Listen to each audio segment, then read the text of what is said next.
Hello दोस्तों, स्वागत है आप सभी का फिर से हमारे इस यूट्यूब चैनल पर।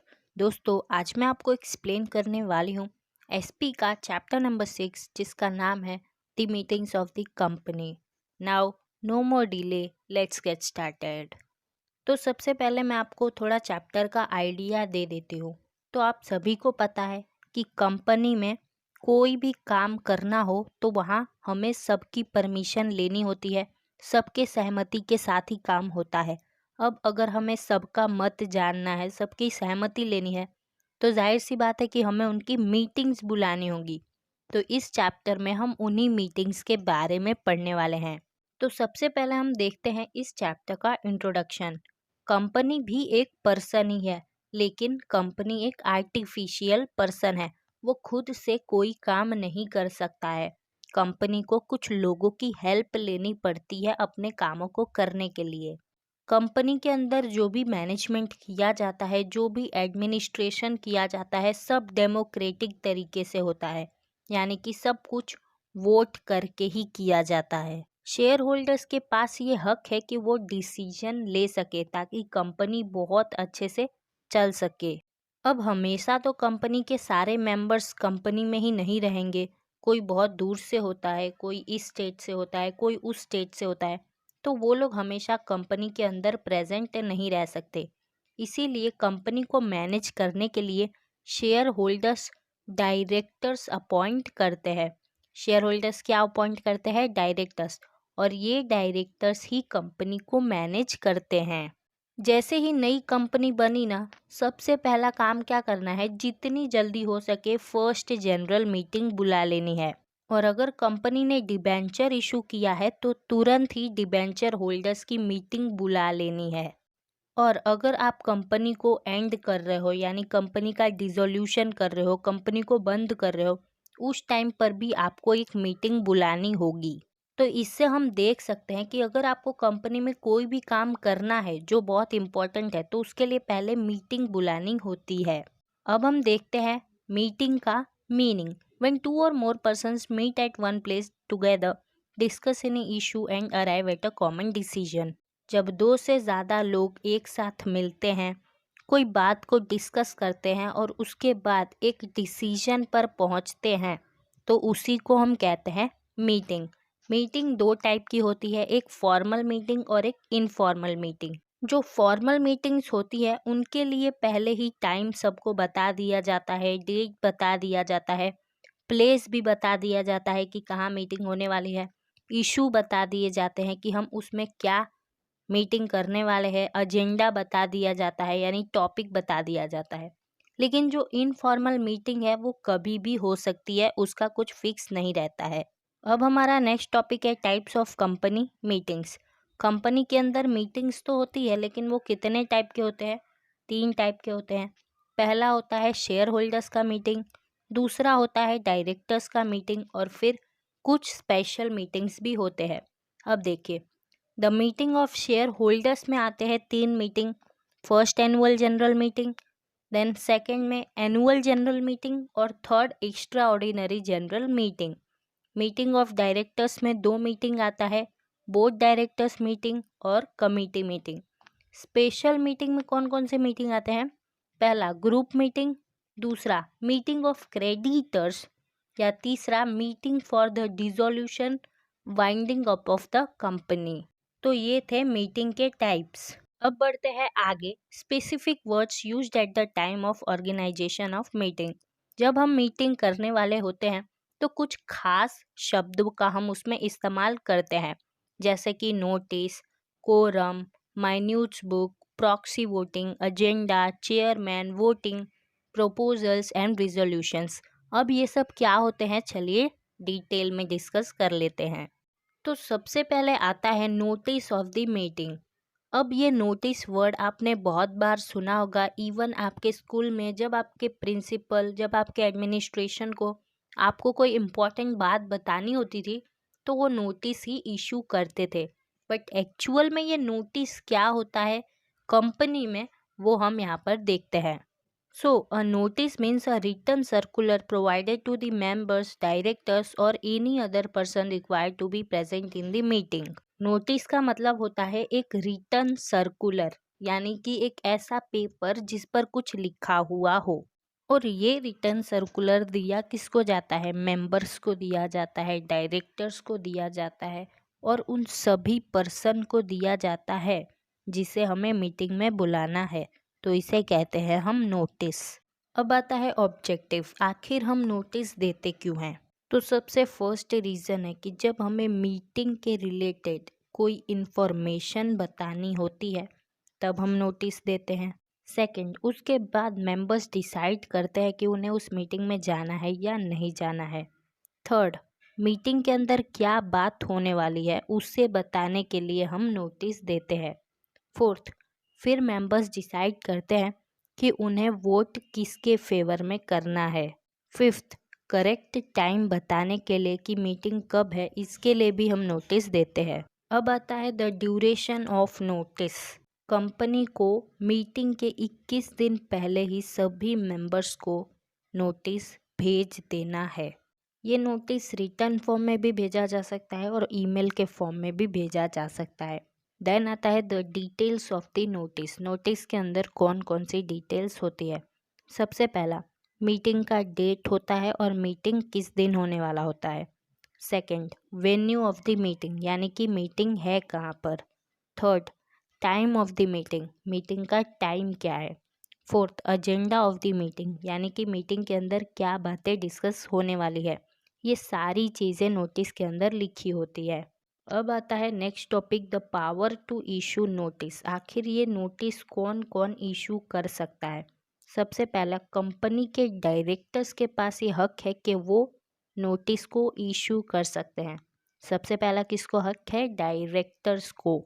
डायरेक्टर्स ने अगर सेक्रेटरी को कह दिया कि तुम मेरे बिहाफ पे नोटिस इशू कर दो, तो सेक्रेटरी भी नोटिस इशू कर सकता है, लेकिन उसे मेंशन करना पड़ेगा कि by orders of board of director, यानी कि मैं ये नोटिस डायरेक्टर के कहने पर ही इशू कर रहा हूँ। थर्ड, अगर मैनेजिंग डायरेक्टर के पास हक है तो वो भी नोटिस इशू कर सकता है। फोर्थ, अगर कंपनी लॉ बोर्ड की तरफ से मीटिंग बुलाया जा रहा है या सेंट्रल गवर्नमेंट के तरफ से मीटिंग बुलाया जा रहा है तो वो जिस ऑफिसर को कहेंगे वही नोटिस इशू करेगा। अब एक क्वेश्चन आता है, the notice of the meeting should be issued to whom, where and how. हम मीटिंग का नोटिस किसको दे, कहाँ दे और कैसे दे? सबसे पहला क्वेश्चन, नोटिस टू होम, हम किस किस को नोटिस दे सकते हैं? तो सबसे फर्स्ट, हम उन सभी मेंबर्स को नोटिस दे सकते हैं जो सॉल्वेंट हैं, और अगर कोई मेंबर नहीं रहा, यानी अगर कोई शेयर होल्डर की डेथ हो गई है या कोई मेंबर की ही डेथ हो गई है, तो उसका जो रिप्रेजेंटेटिव होगा, जो लीगल रिप्रेजेंटेटिव होगा, उसको भी हम नोटिस दे सकते हैं। सेकंड, कंपनी के ऑडिटर्स को, कंपनी के सारे डायरेक्टर्स को और सब्सिडियरी कंपनी के ऑडिटर्स को भी हम नोटिस दे सकते हैं। थर्ड, हम उन सभी को नोटिस दे सकते हैं जिनके पास हक है उस नोटिस को पाने का। फोर्थ, आप सभी को पता ही होगा कि जॉइंट शेयर्स क्या होते हैं, मतलब 4-5 लोग या 2 लोग या 3 लोग सब मिलजुल के शेयर्स खरीदते हैं। तो उस केस में जिसका नाम पहले होगा उसको भी नोटिस दिया जा सकता है, उसके पास हक है नोटिस पाने का। अब सेकंड क्वेश्चन आता है कि नोटिस भेजे कहाँ पर? तो नोटिस शेयर होल्डर के एड्रेस पर भेजा जाएगा। जो कंपनी रजिस्टर्ड ऑफिस में उसका एड्रेस रजिस्टर्ड है, उस एड्रेस पर उसको नोटिस भेजा जाएगा। सेकंड, नोटिस की डिलीवरी भी की जा सकती है एंड देन वो जो शेयर होल्डर है वो अपने हाथों से उसे रिसीव कर सकता है। अब क्वेश्चन आता है, how is the notice serve. आखिर नोटिस कैसे दिया जाए? सबसे पहला, पोस्ट के जरिए नोटिस दिया जा सकता है। सेकंड, लोकल न्यूज़पेपर में एडवर्टाइजमेंट करके भी नोटिस दिया जा सकता है। अब टॉपिक आता है the duties of the secretary regarding notice of the meeting, यानी कि सेक्रेटरी की क्या जिम्मेदारी बनती है इस नोटिस के प्रति। तो सेक्रेटरी का सबसे पहला काम यह है कि सभी मेंबर्स को 21 दिन पहले उसको नोटिस भेज देना है। सेकंड, नोटिस का स्पेसिमेन यानी नोटिस का फॉर्मेट भी किसको बनाना होता है? सेक्रेटरी को ही बनाना होता है।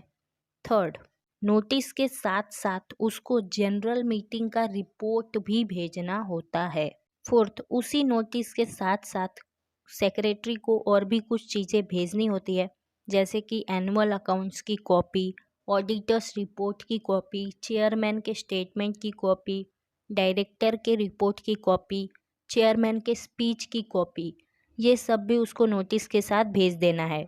फिफ्थ, अगर हम एक्स्ट्रा ऑर्डिनरी जनरल मीटिंग बुला रहे हैं तो उस केस में सेक्रेटरी को एक एक्सप्लेनेटरी स्टेटमेंट भी भेजना है। एक्सप्लेनेटरी स्टेटमेंट का मतलब होता है कि उसको एक्सप्लेन करके भेजना है कि आखिर क्यों company extra ordinary general meeting बुला रही है, क्या बात हो गई। उसके बाद कंपनी सेक्रेटरी को एक लिस्ट बनाना है कि मीटिंग के अंदर क्या क्या काम होने वाले हैं। सेवेंथ, अगर चेयरमैन ने कोई और काम बोल दिया सेक्रेटरी को तो वो भी उसे करना है।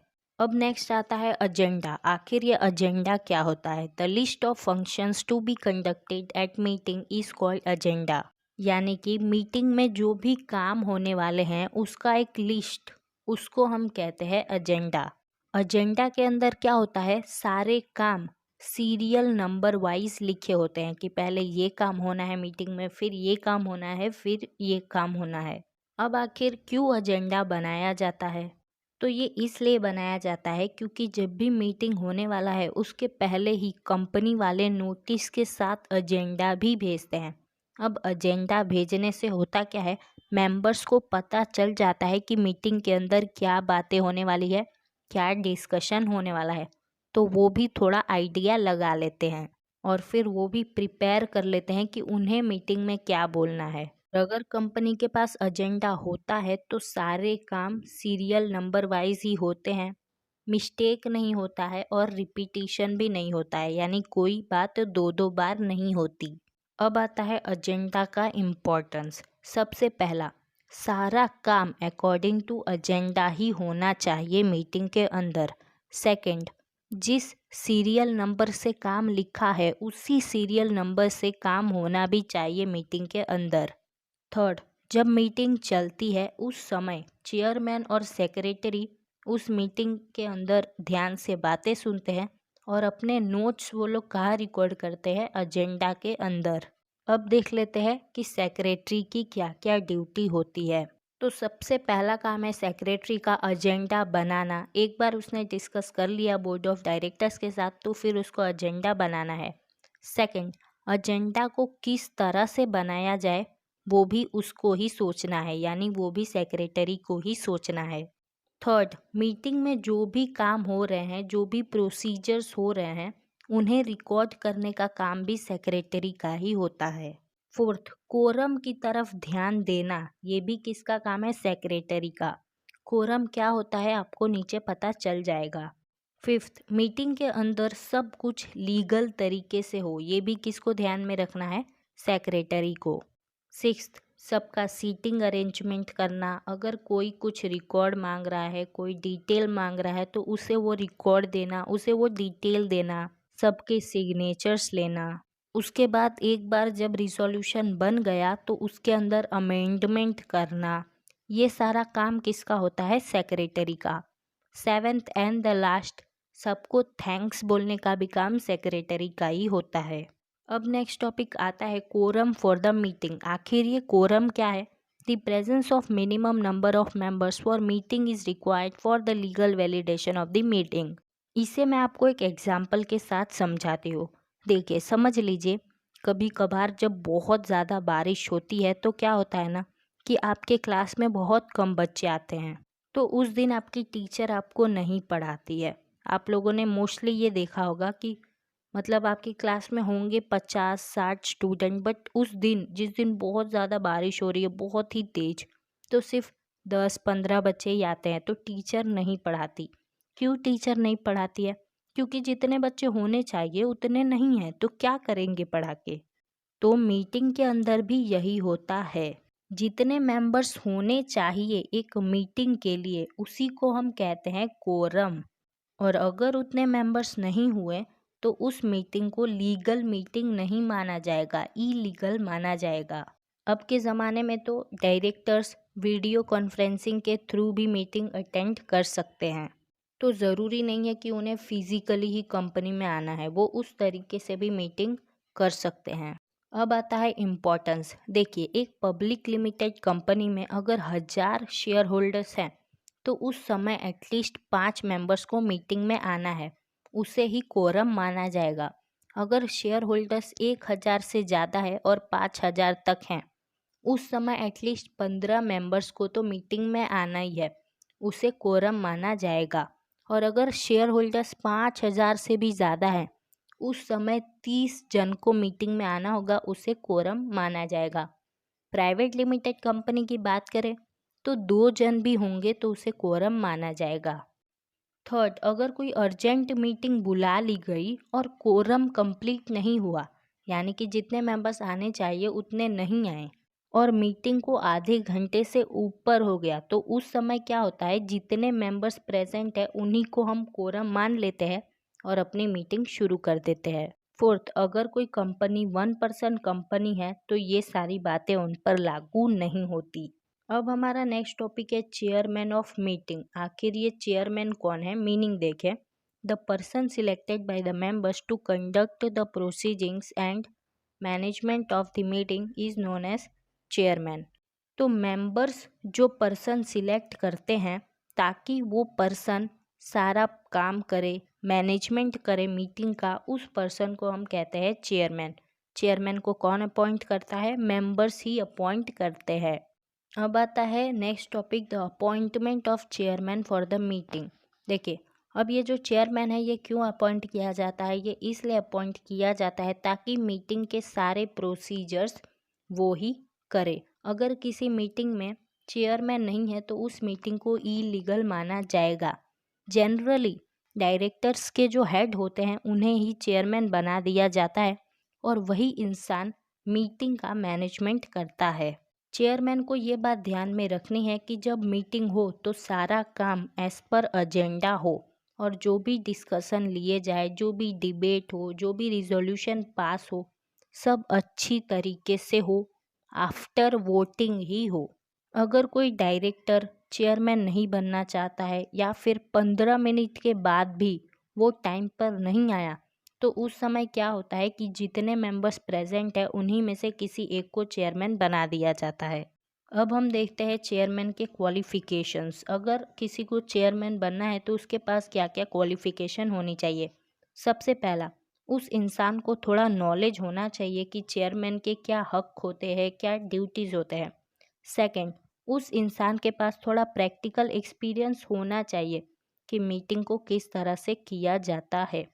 थर्ड, उसके पास अच्छी तरह से नॉलेज होना चाहिए कंपनी लॉस का, आर्टिकल ऑफ एसोसिएशन का और कंपनीज एक्ट का।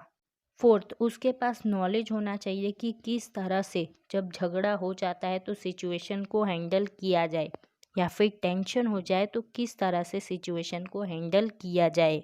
फिफ्थ, उसकी पर्सनालिटी ठीक होनी चाहिए। सिक्स, उसे इकोनॉमिक्स का थोड़ा नॉलेज होना चाहिए, कंपनी का नॉलेज होना चाहिए, प्रोग्रेस का नॉलेज होना चाहिए, डेवलपमेंट एंड ट्रेड का भी नॉलेज होना चाहिए। अब आता है next topic, the powers of chairman. Chairman के पास क्या क्या पावर होते हैं। तो सबसे पहला पावर चेयरमैन के पास ये है कि जब मीटिंग हो रही हो तो उसे सभी मेंबर्स को सफिशिएंट टाइम देना है, अच्छा खासा टाइम देना है कि वो लोग अपनी बात कह सके, यानी कि अपने बातों को रिप्रेजेंट कर सके। सेकंड, अगर मीटिंग में कोई एक ऐसा पर्सन आ गया है जिसके पास प्रॉपर पावर नहीं है और वो यूं ही मीटिंग में आ गया है, तो ऐसे इंसान को निकालने का हक भी है चेयरमैन के पास।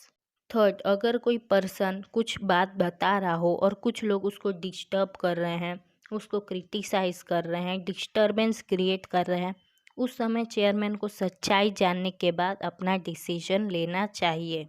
फोर्थ, अगर कोई पर्सन गाली गलौज करता है, ठीक तरह से बिहेव नहीं करता है, तो उस समय चेयरमैन को हक है कि वो उस इंसान को मीटिंग से निकाल दे। फिफ्थ, अगर कंपनी के रिकॉर्ड्स में कुछ गलत बातें लिखी हो, इलीगल बातें लिखी हो, इम्प्रॉपर बातें लिखी हो, तो उन सबको हटाने का भी हक है चेयरमैन को। सिक्स्थ, अगर मीटिंग चल रही हो और सारे मेंबर इम्प्रॉपर तरीके से बिहेव कर रहे हैं, कुछ बात ही नहीं कर रहे हैं, झगड़ा लड़ाई कर रहे हैं, तो उस समय चेयरमैन उस मीटिंग को एकदम से क्लोज करवा सकते हैं, यानी बंद करवा सकते हैं।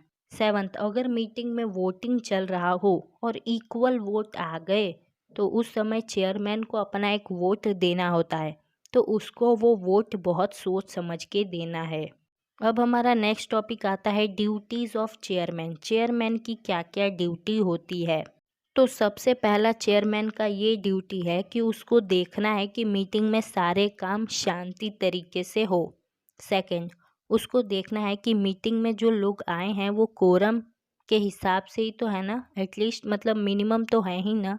थर्ड, उसे ये भी देखना है कि मीटिंग के अंदर जो भी काम हो रहे हो वो एज पर एजेंडा हो, यानी कि एजेंडा के हिसाब से ही हो। फोर्थ, ये चेयरमैन की ही ड्यूटी है कि वो सभी मेंबर्स को बोलने का हक दे। सिक्स्थ, चेयरमैन की ये ड्यूटी है कि वो माइनॉरिटी मेंबर्स की भी बातों को सुने। ऐसा नहीं कि वो तो माइनॉरिटी के हैं तो छोड़ो उनकी बातें, क्या सुनने हैं, ऐसा नहीं करना है चेयरमैन को। सिक्स्थ, वोट करवाने की भी ड्यूटी चेयरमैन की ही है। सेवन्थ, अगर वोट इक्वल हो गए तो उस समय चेयरमैन को अपना वोट बहुत अच्छी तरीके से देना है, सोच समझ के देना है और फिर रिजल्ट डिक्लेयर करना है। अब हम देखते हैं next topic, the minute book. अब ये माइन्यूट बुक क्या है। Minute book means writing of proceedings decisions in a proper and systematic manner. Minute book एक ऐसा बुक होता है जिसके अंदर सारे प्रोसीजर्स लिखे जाते हैं, सारे डिसीजंस लिखे जाते हैं। जो भी मीटिंग में डिसीजन लिया गया हो, जो भी मीटिंग में बात की गई हो, जो भी मीटिंग में प्रोसीजर्स लिए गए हो, इन सब को लिखा जाता है एक बुक के अंदर और उसी बुक को अपने कहते हैं माइन्यूट बुक। कंपनी लॉ के हिसाब से सभी को ये माइन्यूट बुक बनानी ही है, यानी हर मीटिंग के अंदर ये माइन्यूट बुक तो बनाई जानी चाहिए ही। ये एक एविडेंस होता है। ये माइन्यूट बुक बनाता कौन है। सिंपल सी बात है, माइन्यूट बुक सेक्रेटरी ही बनाता है। माइन्यूट बुक से हम ये भी जान सकते हैं कि कितने मेंबर्स मीटिंग में आए हुए थे। अब हम देखते हैं ऑब्जेक्टिव्स, आखिर माइन्यूट बुक क्यों बनाया जाता है। तो सबसे पहला तो ये जानने के लिए कि मीटिंग में कितने मेंबर्स आए थे हम माइन्यूट बुक बनाते हैं। सेकंड, मीटिंग के अंदर क्या क्या प्रपोजल हुए, क्या क्या डिस्कशन हुआ, क्या डिसीजन लिए गए, कौन से रिजोल्यूशन पास हुए, इन सब के बारे में जानने के लिए भी हम माइन्यूट बुक बनाते हैं। थर्ड, एक प्रूफ रहे अपने पास ताकि फ्यूचर में कुछ हो तो वो हम दिखा सके, इसलिए भी हम माइन्यूट बुक बनाते हैं। फोर्थ, चेयरमैन ने क्या क्या बात की मीटिंग में वो देखने के लिए भी हम माइन्यूट बुक बनाते हैं। अब आता है details to be included in minute book. Minute book के अंदर क्या क्या डिटेल्स होती है। सबसे फर्स्ट, मीटिंग का डेट, मीटिंग का टाइम और कौन से टाइप की मीटिंग और मीटिंग कहाँ हुई, ये सारी बातें माइन्यूट बुक में लिखी होती है। सेकंड, कौन कौन से डायरेक्टर्स आए थे, उनका नाम क्या है, कौन से मेंबर्स थे उनका नाम क्या है, वो सब भी माइन्यूट बुक में लिखा होता है। थर्ड, अगर मीटिंग में कोई ऑफिसर अपॉइंट हुआ है तो उसके बारे में भी माइन्यूट बुक में लिखा होता है। फोर्थ, जो रिजोल्यूशन पास हुआ तो उसको कौन कौन से मेंबर्स सपोर्ट कर रहे थे उनका नाम भी माइन्यूट बुक में लिखा होता है। फिफ्थ, कौन कौन से मेंबर्स ने उस रिजोल्यूशन को ओपोज किया उनका नाम भी माइन्यूट बुक में लिखा होता है। सिक्स्थ, माइन्यूट बुक में वो सारे काम लिखे होते हैं जो चेयरमैन ने कहा है लिखने को। तो ये था माइन्यूट बुक। अब हम देखेंगे वोटिंग। तो कंपनी लॉ के हिसाब से सारे डिसीजन, सारे रिजोल्यूशन तभी पास होंगे जब मेजॉरिटी ऑफ मेंबर्स मानेंगे, यानी कि बहुत सारे मेंबर्स जब मानेंगे तभी वो डिसीजन या रिजोल्यूशन पास होगा। सवाल आता है कि हम इनका मत जाने कैसे, हमारे पास क्या ऐसा रास्ता है कि हम उनके मत जाने। तो देखिए, वोटिंग करवा के हम आसानी से सभी लोगों की सहमति ले सकते हैं। वोटिंग करवाने से अपने को पता चलता है कि कितने लोग डिसीजन को सपोर्ट कर रहे हैं और कितने लोग डिसीजन को ओपोज कर रहे हैं। उसके हिसाब से चेयरमैन अपना फाइनल डिसीजन ले लेता है। अब सवाल आता है कि ये वोटिंग कैसे होता है, कौन कौन से तरीक़ों से होता है।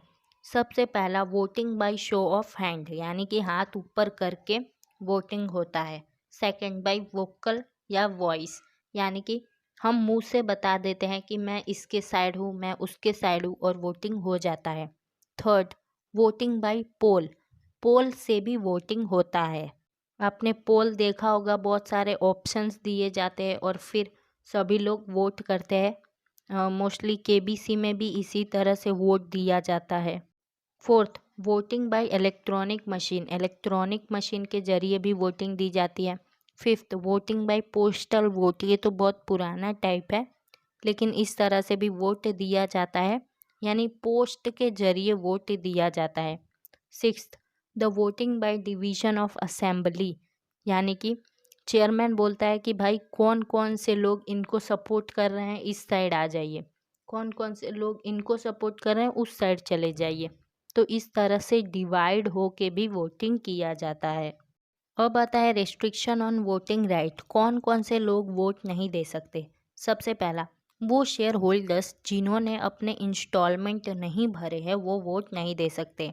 सेकंड, वो शेयर होल्डर्स जिनका कंपनी पे लाइन है वो भी नहीं कर सकते हैं वोट। अब ये क्या है, ये हमने फर्स्ट चैप्टर में अच्छे से डिस्कस किया था। इसका मतलब ये है कि जिन शेयर होल्डर्स ने पहले से ही कंपनी से कर्जा ले रखा है तो कंपनी उनके शेयर्स ले लेती है उनसे वापस, तो ऐसे भी लोग वोट नहीं दे सकते। अब अपना नेक्स्ट टॉपिक है प्रॉक्सी। ये प्रॉक्सी क्या है? So all the shareholders of the company cannot remain present in every meeting of the company, so they may delegate the right to vote in writing to a third person remaining present at the meeting to cast the vote. Such a person is called representative or proxy. तो हमेशा सारे share holders company में present नहीं रह सकते हैं सारे meeting में, तो वो लोग क्या करते हैं कि वो लोग किसी और को लेकर आते हैं और कह देते हैं कि तुम मेरी जगह वोट दे देना। उसी पर्सन को हम कहते हैं रिप्रेजेंटेटिव या प्रॉक्सी। अब ये जो प्रॉक्सी है उसे मीटिंग में कुछ भी कहने का अधिकार नहीं है, वो अपने मत नहीं दे सकता है, वो किसी बात को अपोज नहीं कर सकता, किसी को सपोर्ट नहीं कर सकता। वो सिर्फ एक ही काम कर सकता है, वो है वोटिंग, उसके अलावा वो कुछ नहीं कह सकता। अब है ऑब्जेक्टिव, आखिर ये प्रॉक्सी क्यों बनाया जाता है? तो ये इसीलिए बनाया जाता है क्योंकि हमेशा शेयर होल्डर्स सारे मीटिंग में प्रेजेंट नहीं रह सकते हैं, तो उस केस में ही प्रॉक्सी बनाया जाता है। देन आता है the important provision of the companies loss. Company law में क्या क्या बातें लिखी हुई है प्रॉक्सी के रिलेटेड? तो सबसे पहला यही है कि प्रॉक्सी को कुछ भी कहने का हक नहीं है मीटिंग में, वो सिर्फ अपना वोट ही दे सकता है। सेकंड, जो इंसान को हम प्रॉक्सी बना रहे हैं वो सिर्फ 50 मेंबर्स के लिए ही प्रॉक्सी बन सकता है, उससे ज़्यादा के लिए ये प्रॉक्सी नहीं बन सकता है। थर्ड, जिस भी शेयर होल्डर्स को प्रॉक्सी बनाना है उसे मीटिंग के 48 आवर्स पहले ही उस इंसान को प्रॉक्सी बना देना है और कंपनी के अंदर आके फॉर्म भी सबमिट कर देना है और जो भी डॉक्यूमेंट्स होते हैं वो भी सबमिट कर देना है। फोर्थ, एक माइनर पर्सन यानी 18 साल से कम का इंसान प्रॉक्सी नहीं बन सकता। फिफ्थ, अगर आपके सिंगल पर्सन कंपनी है तो ये सारी बातें जो ऊपर लिखी हुई हैं ये लागू नहीं होती। अब हम देखते हैं the duties of the secretary regarding proxy. Secretary का क्या काम होता है? सबसे पहला, उसे सभी प्रॉक्सी के फॉर्म को कलेक्ट करने होते हैं और उसे चेक करना होता है। सेकंड, सेक्रेटरी को रिसिप्ट देखना होता है, रिसिप्ट पर क्या टाइम है वो देखना होता है। वेन्यू यानी कि वो रिसिप्ट कहाँ का है वो देखना होता है, उस पर स्टैंप लगा है कि नहीं, उस पर सिग्नेचर है कि नहीं, ये सब सेक्रेटरी को देखना होता है। थर्ड, सेक्रेटरी को प्रॉक्सी के नाम का एक लिस्ट बनाना होता है और उसके बाद उसे उन मेंबर्स का नाम लिखना होता है जिन्होंने प्रॉक्सी बनवाए हैं, उन मेंबर्स ने कितने शेयर खरीदे हैं, वो मेंबर के पास कितना वोटिंग राइट है यानी कि वो लोग कितना वोट दे सकते हैं, ये सब सेक्रेटरी को लिख के रख लेना है। फोर्थ, अगर किसी प्रॉक्सी ने टाइम पे फॉर्म सबमिट नहीं किया तो सेक्रेटरी वो फॉर्म कैंसिल भी कर सकता है। फिफ्थ, सेक्रेटरी को ये बात देखते रहना है कि वो जो प्रॉक्सी है वो सब कुछ according to rules and regulation ही करे, ऐसा नहीं कि वो अपनी मनमानी करे। अब अपना नेक्स्ट टॉपिक आता है मोशन एंड रिजोल्यूशन। मोशन क्या होता है और रिजोल्यूशन क्या होता है, मीनिंग देखिए। सबसे पहले देखेंगे मोशन, फिर देखेंगे resolution. A matter produced before a meeting for discussion between members is known as proposal या मोशन।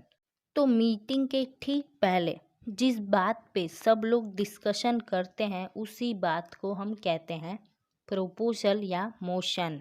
तो मीटिंग के कुछ समय पहले प्रोपोजल आता है, यानी कि वो लोग किसी और बात पे डिस्कशन करते हैं, किसी और बात पे डिबेट करते हैं, अपने व्यूज़ देते हैं, अपने ओपिनियन देते हैं।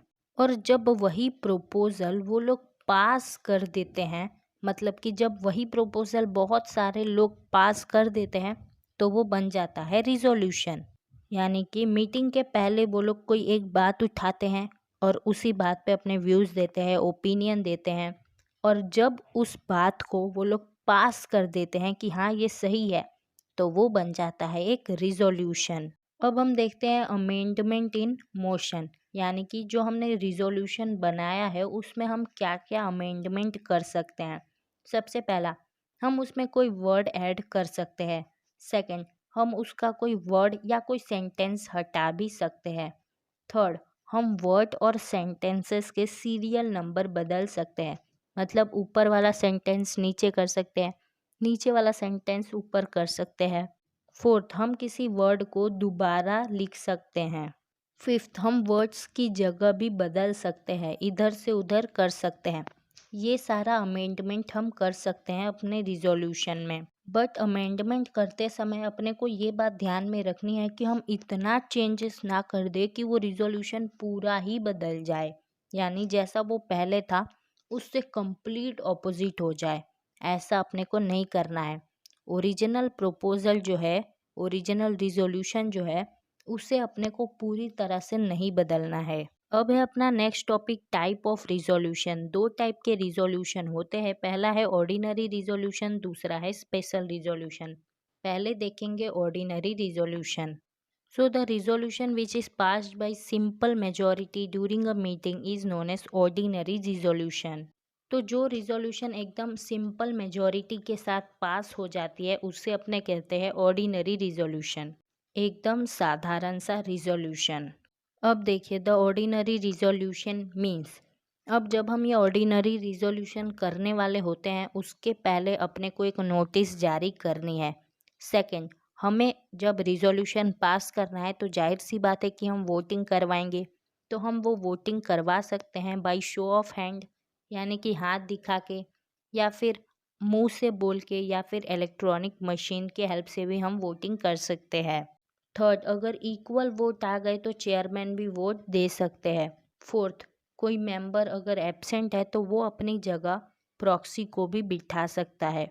फिफ्थ, कोई एक ऐसा रिजोल्यूशन जिस पे 51% वोट दिए गए हों उसके फेवर में, उसको हम कहते हैं ऑर्डिनरी रिजोल्यूशन, यानी कि 51% जो लोग हैं उस रिजोल्यूशन को सपोर्ट करते होने चाहिए। अब देखते हैं ऑब्जेक्टिव, आखिर ये ऑर्डिनरी रिजोल्यूशन क्यों पास करवाया जाता है, क्या ज़रूरत है। सबसे पहला, एनुअल अकाउंट को अप्रूवल देने के लिए हम ऑर्डिनरी रिजोल्यूशन पास करवाते हैं, या फिर डायरेक्टर के रिपोर्ट्स को हमें अप्रूवल देना हो उस समय भी हम ये रिजोल्यूशन पास करवाते हैं। सेकंड, अगर हमें कंपनी के नेम में कोई चेंज करवाना है तब हम ये रिजोल्यूशन पास करते हैं। थर्ड, अगर हमें हमारे प्रोस्पेक्टस में कोई अमेंडमेंट करने हैं, कुछ टर्म्स और कंडीशंस जोड़ने हैं, उस समय भी हम ये रिजोल्यूशन पास करवाते हैं। फोर्थ, अगर हमें कंपनी के डायरेक्टर्स का इलेक्शन करवाना है तब भी हम ये रिजोल्यूशन पास करवाते हैं। फिफ्थ, अगर हमें डिविडेंड डिक्लेयर करना है तब हम ये रिजोल्यूशन पास करवाते हैं। सिक्स्थ, अगर अपने को ऑडिटर अपॉइंट करना है, उसकी सैलरी डिसाइड करनी है, तब भी हम ये रिजोल्यूशन पास करते हैं। सेवेंथ, अगर हमें उन डायरेक्टर्स को वापस से अपॉइंट करना है जो रिटायर हो गए हैं तो उस केस में भी हमें ऑर्डिनरी रिजोल्यूशन पास करवाना होता है। 8, अगर हमें डायरेक्टर सिलेक्ट करने हैं तब भी हमें ऑर्डिनरी रिजोल्यूशन पास करवाना पड़ेगा। सेकेंड रिजोल्यूशन है स्पेशल रिजोल्यूशन। तो स्पेशल रिजोल्यूशन को पास करने से पहले भी हमें एक नोटिस जारी करनी होती है और वो नोटिस कंपनी लॉ के हिसाब से होना चाहिए, आर्टिकल ऑफ एसोसिएशन के हिसाब से होना चाहिए। सेकंड, हम चाहे तो किसी ऑर्डिनरी रिजोल्यूशन को ही स्पेशल रिजोल्यूशन में कन्वर्ट कर सकते हैं, लेकिन उसके लिए हमें साथ में एक क्लैरिफिकेशन भी देना पड़ेगा कि क्यों हमने ऑर्डिनरी रिजोल्यूशन को ही स्पेशल रिजोल्यूशन में कन्वर्ट कर दिया। थर्ड, अगर अपने को ये रिजोल्यूशन पास करवाना है तो एटलीस्ट 75% मेंबर्स की मेजॉरिटी चाहिए। फोर्थ, ये जो स्पेशल रिजोल्यूशन होते हैं इन्हें हमें कंपनी रजिस्ट्रार में रजिस्टर भी करवाना होता है और अगर हम ऐसा नहीं करेंगे तो अपने को कुछ पेनाल्टी भरनी पड़ेगी।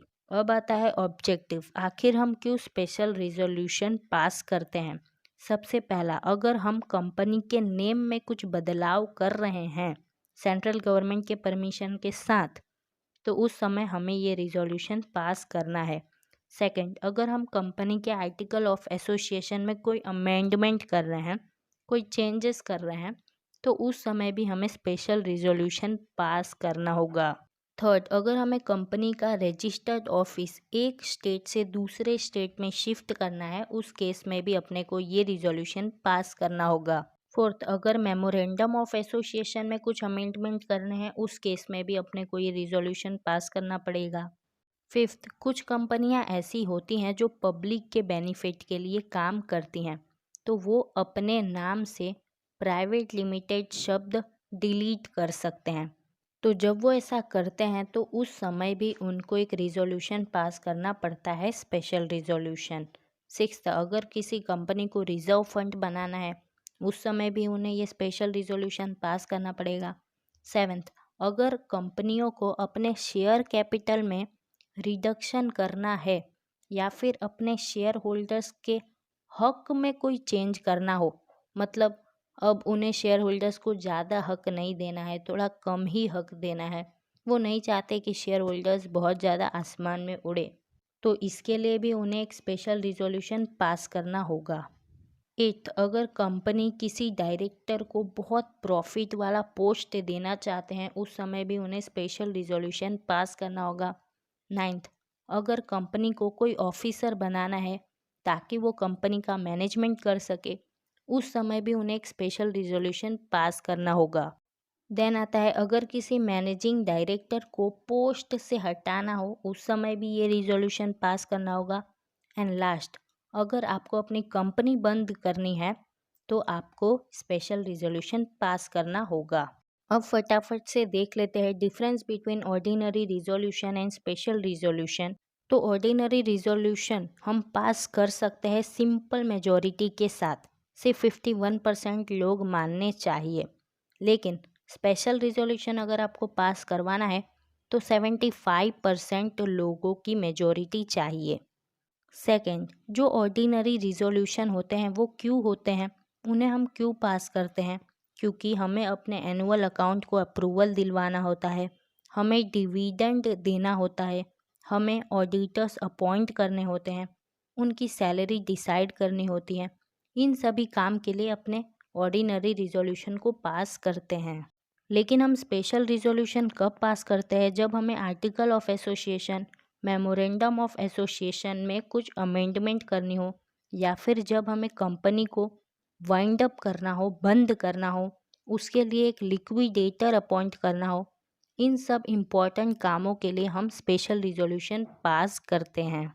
थर्ड, ऑर्डिनरी रिजोल्यूशन हम डेली रूटीन वर्क के लिए ही पास करते हैं, जबकि ये जो स्पेशल रिजोल्यूशन है ये इम्पॉर्टेंट डिसीजंस के लिए पास किया जाता है। फोर्थ, जब हम ऑर्डिनरी रिजोल्यूशन के लिए नोटिस दे रहे हैं तो ये शब्द लिखना ज़रूरी नहीं है। कौन सा शब्द? ऑर्डिनरी रिजोल्यूशन, ये शब्द लिखना ज़रूरी नहीं है। लेकिन अगर आप स्पेशल रिजोल्यूशन के लिए नोटिस इशू कर रहे हो तो आपको ये वर्ड स्पेशल रिजोल्यूशन लिखना होगा। फिफ्थ, ऑर्डिनरी रिजोल्यूशन को रजिस्टर करवाना ज़रूरी नहीं है, जबकि स्पेशल रिजोल्यूशन को रजिस्टर करवाना बहुत ज़रूरी है। लास्ट आता है the resolution passed by board of directors. तो जो रिजोल्यूशन बोर्ड ऑफ डायरेक्टर्स पास करते हैं उन्हें हम कहते हैं the resolution of board of directors, और इन रिजोल्यूशन को भी हम ऑर्डिनरी रिजोल्यूशन ही कहते हैं। अब क्योंकि ये ऑर्डिनरी रिजोल्यूशन है, अगर आपको इन्हें पास करना है तो एटलीस्ट 51% मेजोरिटी चाहिए, यानी कि सिंपल मेजोरिटी चाहिए। और ये जो रिजोल्यूशन होता है इसे प्रिपेयर कौन करता है? इसे प्रिपेयर करता है कंपनी का लीगल एडवाइज़र। तो दोस्तों यहाँ पर हमारा चैप्टर ख़त्म होता है। Thanks for watching this video till and. I hope so आपको सब कुछ क्लियर होगा। अगर आपको कुछ भी डाउट है you can simply comment me in comment section. अगर आपको सब कुछ समझ आ गया है तो इस वीडियो को कीजिए लाइक, और इस चैनल पे फर्स्ट टाइम आए हैं तो चैनल को सब्सक्राइब कर दीजिए। मैं मिलूंगी आपसे अगली वीडियो में, तब तक के लिए बाय बाय, टाटा एंड आउटरो।